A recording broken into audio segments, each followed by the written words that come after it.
My name is White Mukuria. I'm a social entrepreneur who's been in Kenya for the last decade. My organization is called ZanaAfrica. We're a social enterprise helping to create eco-friendly and affordable sanitary pads. So do girls currently have access to sanitary pads in Kenya, or not really? Right now, no. A lot of the statistics show that only 35% of women and girls in Kenya have access to sanitary pads on a regular basis. And right now, over 800,000 girls are missing school every month because they lack the money to buy sanitary pads. And what happens if a girl misses school for a month? Yeah, so what happens is girls miss school 1 to 4 or more days per girl every month. And so because these schools, they don't have textbooks or other things like that they can take home, they really have a huge loss that sometimes in the West we can't quite comprehend. If you miss a day of school in Connecticut, say, it's not quite the same as missing a day of school in Kenya.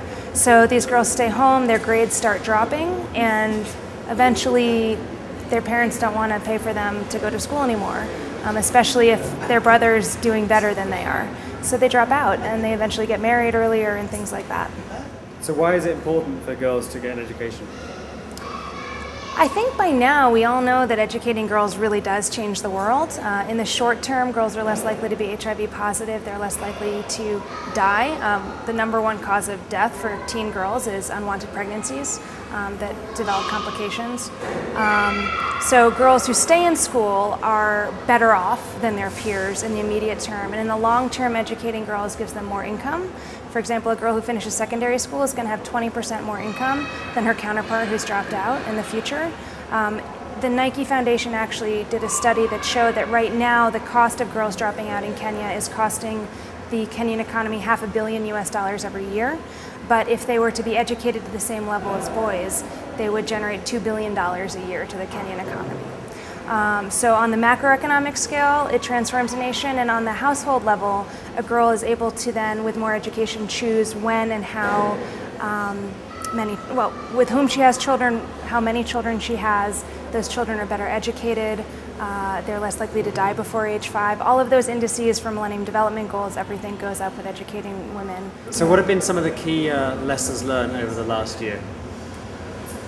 We've learned that we can actually make a sanitary pad out of the agricultural byproduct that we're using, which is huge. And so that's allowing us to apply for scale-up funding from the Gates Foundation to actually get to manufacturing. We've learned that girls really love to use technology. Right now, I just heard a statistic from the U.S. ambassador last week that said 80% of phones in Kenya are going to be smartphones within 2 years. Girls are wanting to get online, they're wanting to access technology. It really helps build their self-esteem and their sense of purpose, and that using the internet is going to be a really powerful way to deliver health education along with our pads. How many girls have you been involved with educating since you've been here? We have worked with, by now, almost 2,000 girls directly since we started back in 2007. And that's with providing them annual supplies of sanitary pads and delivering health education, either in one-off or long-term. We currently work with 110 girls every week in Kibera slum. And all of those girls are really transforming their own families and communities, so I think we're having a leveraged impact. What do you do with those 110 girls each week? We have an after-school empowerment club, which we call Empower Net Clubs, because through the Nike Foundation we bring a backpack of laptops and flip cameras and smartphones. And so we teach the girls various vital information for them, whether it's health education or self-esteem issues or financial management. And they then also blog and tweet about what they're learning. So they access information and they amplify their voices through the internet. And they love it. It's awesome. We hope to launch in probably late 2013 with 1 million pads a day output and grow substantially.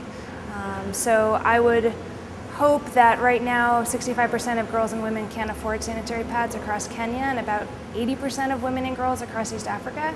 So I would love a day when no woman or girl could not afford sanitary pads, that we would get into every kiosk that we possibly can around East Africa and allow a woman to walk to a place that's comfortable for her and be able to buy 2 sanitary pads for that day for herself or her daughter.